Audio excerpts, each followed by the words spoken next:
You don't understand. I can't do this leadership stuff with my team. They don't report to me.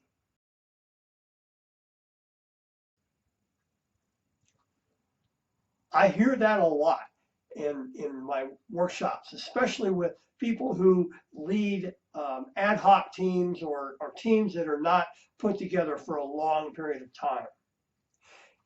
It's getting more and more common to have people from outside your organization, outside your company, or just people matrix from other parts of your company, all put together into a team that is maybe temporary or at least not really long term to stay together over the years.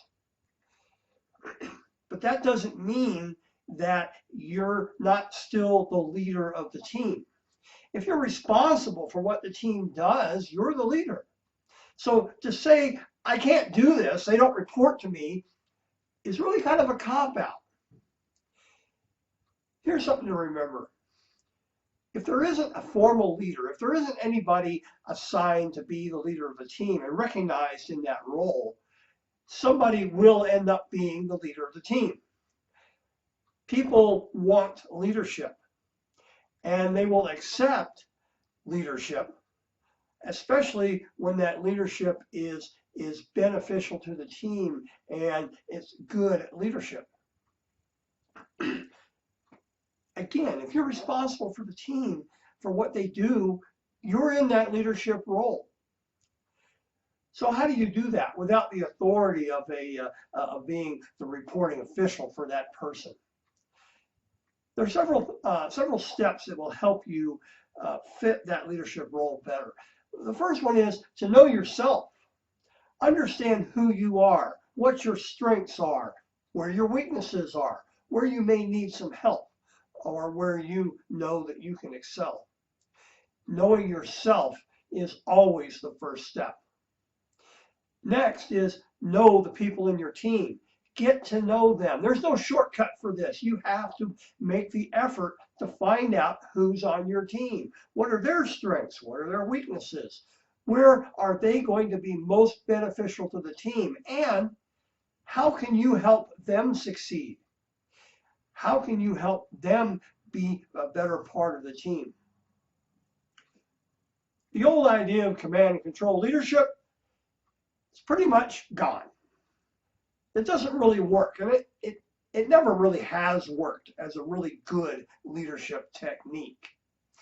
Instead, you need to use a style of leadership that you're comfortable with, but that recognizes the people on your team, understands who they are, and that you create a motivational environment to help them realize their own needs.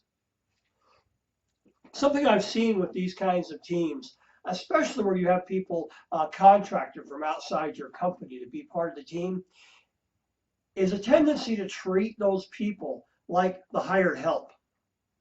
Don't do that. These are valuable people. They're a valuable part of your team. If they weren't, they wouldn't be there. So treat them as though they normally work in the office next door.